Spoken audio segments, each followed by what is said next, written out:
तो एपिसोड की स्टार्टिंग में हम देखते हैं कि शिनचैन और उसके दोस्त कुछ गेम खेल रहे थे, लेकिन मसाओ हर बार की तरह हार रहा था। तो सब बच्चों को धप्पा कर करके ढूंढने लगता है। फिर वो कज़ामा को ढूंढने जाता है। फिर उसके बाद वो एक बच्चे को धप्पा कर देता है, लेकिन उसे पता चलता है वो कज़ामा नहीं था। और कज़ामा भाग के जाता है और पेड़ को टच कर देता है, जिससे मसाओ चौथी बार हार जाता है और उसे फिर से डाइन देनी पड़ती है। मसाओ दुखी हो जाता है और नैनी बोलती है तुम्हें ही डाइन देनी पड़ेगी क्योंकि तुम्हारी ही बारी है। तो वो जब डाइन देने जाता है तो नैनी कहती है चलो हम कुछ और खेलते हैं, क्योंकि वो बोर हो गई थी। लेकिन शिनचैन अजीबोगरीब हरकतें शुरू कर देते हैं, जिससे नैनी बहुत गुस्सा हो जाती है और बोलती है मैं तुम लोगों के साथ कभी नहीं खेलूंगी।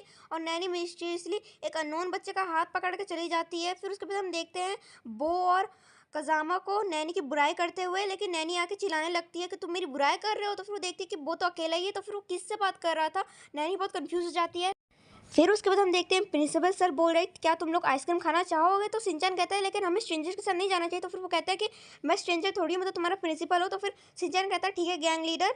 फिर उसके बाद वो आइसक्रीम दे देते हैं सब बच्चों को, लेकिन मसाओ रोने लगता है हमेशा की तरह कि मेरे को तो आइसक्रीम मिली नहीं। तो प्रिंसिपल सर कन्फ्यूज हो जाते हैं कि ऐसा कैसे हो गया।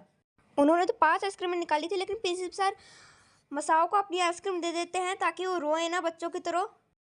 फिर उसके बाद सब बच्चे जिक्र करते हैं कि उन्होंने एक बच्चे को देखा था। तो फिर प्रिंसिपल सर उन्हें एक कहानी सुनाने लगता है कि बहुत समय पहले की बात है, जो पुराने घर होते थे वहाँ पर एक छोटा सा बच्चा रहता था, जो किसी को कुछ भी हार्म नहीं पहुंचाता था बच्चों के साथ, बल्कि वो खेलता था सबके साथ अच्छा बिहेव करता था। तो शिनचैन उन्हें डराने लगता है कज़ामा को, लेकिन प्रिंसिपल सर कहते हैं कि ऐसा कुछ नहीं है, हमारी बिल्डिंग तो नहीं है ये स्कूल की, यहाँ पर थोड़ी आ सकता है वो कोई। तो सब बच्चे आइसक्रीम खा के चल जाते हैं, लेकिन फिर प्रिंसिपल सर देखते हैं एक छठे बच्चे को। तो प्रिंसिपल सर डर जाते हैं कि तो नई बिल्डिंग देना। फिर वो कहते हैं आंखों का धोखा होगा शायद। और यहीं पर हमारा ये मिस्टीरियस एपिसोड ख़त्म हो जाता है। हर जगह मेरी आवाज़ बहुत ही अलग थी। Bye bye guys.